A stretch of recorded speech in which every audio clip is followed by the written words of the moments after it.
guys, this is Production Music Live. My name is Francois and today we are going to make this analog lead or bass sound together with the Wavetable synth from Ableton. So I'm quickly going to duplicate this track here and start completely from scratch so you can follow along. But before we get started, I'm going to quickly turn off my mastering change, just put a little bit of gain here and take off my DJ fade to gray effects. So selecting this MIDI track here and going to instruments, pick up Wavetable and load it onto the MIDI track. Make sure in good speakers or headphones you will hear low frequencies much better. So before we get started, quickly turn off these return channels here. The first thing we want to do after loading up Wavetable is use the basic shapes here and select a saw wave. Go to something like 60 to 63% here. So it sounds like this, quite nasty still. Bring the volume up to 0 decibels, I'm just hitting 0 here, and bring it from poly to mono. And put the glide up right away to something below 100 milliseconds. I'm going to play this area here. So it glides a little bit into the new note. Just slightly. So something like this would already be okay. And now we're going to activate the second oscillator. Go in there and try to make a square wave with it.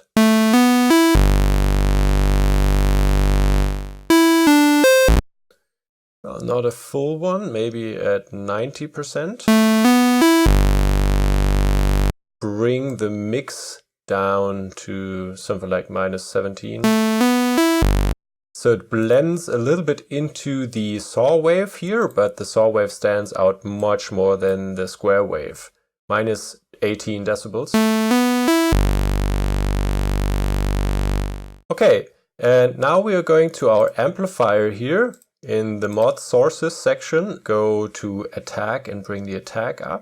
So we have a bit less transient in the beginning.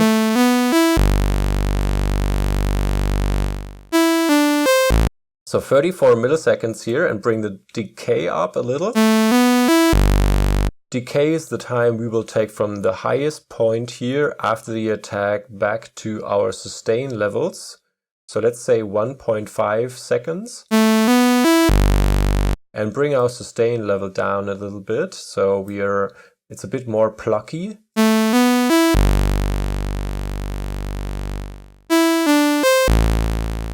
I think -13 was okay. And release time down to around 300 milliseconds.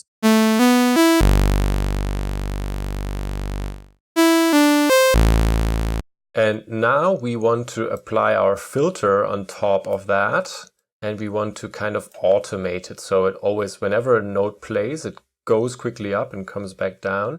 Go into the matrix here and assign the filter frequency knob to the second envelope, actually. So just tell the filter frequency to be automated by whatever shape the second envelope is having. And let's put it up to 100 here. So if we go to the second envelope, whatever shape we are putting into this envelope, this is going to be applied on this knob whenever a note is playing. So now it would shoot up to full range, and then after basically 600 milliseconds, it would be back at around 50% of the sustain. And then when the note is not pressed anymore, it goes back down to 0. Now, what we want to do is start at 0.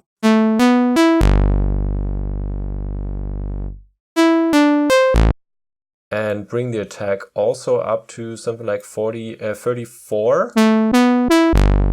So it's nice and soft in the beginning, and then we put the decay time up to 1.5 as well.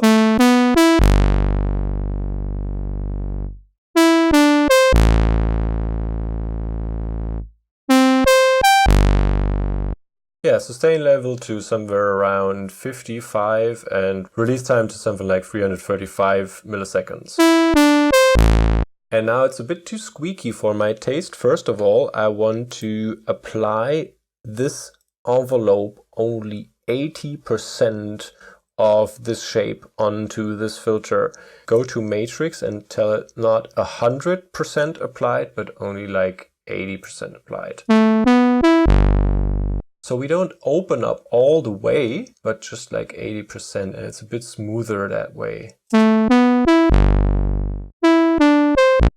And now also set your filter to 24 decibels per octave filtering off. You see it's a little steeper with 24 decibels per octave as opposed to 12 decibels per octave cutting off.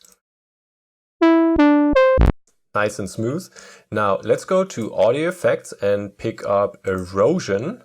Drag it in here to create a little bit of noisy feeling, make it feel a bit more analog.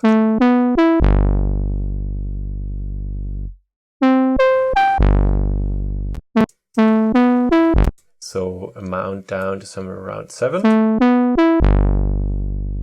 actually duplicate these settings and have another erosion right next to it and just do the opposite on the top end of the frequency spectrum here. Around 15 kilohertz and amount down.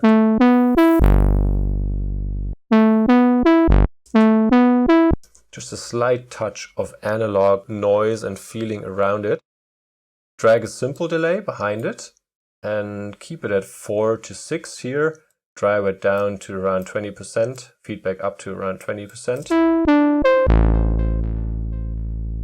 And last but not least, we want to finish up with an auto filter. And we're going to pick a different filter algorithm. We are going to pick up OSR.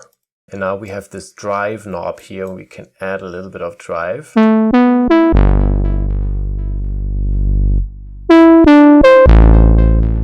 That would be too much, but keep it at 3 point something.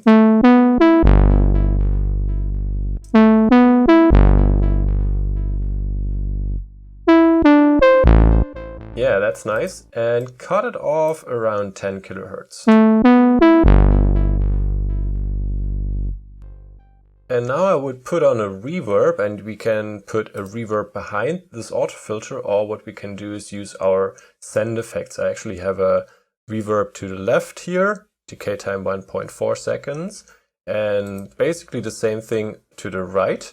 And we can just open up these two send effects, just like in the upper one here to 9 and to somewhere around 12.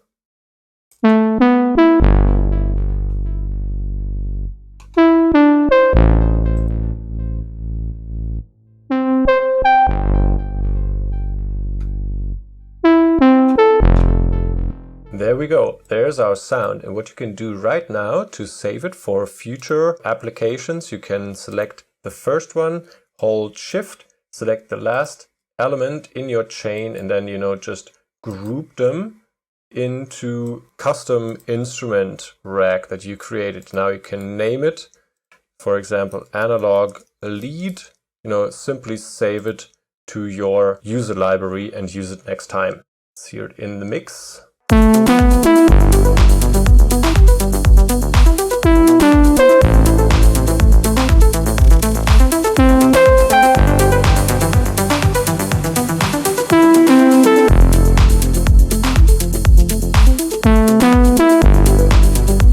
And there you go, here's your nice analog lead. So that's all for this little sound design session here. Feel free to visit productionmusiclive.com, our website supporting this channel and giving us the ability to put out videos like this one.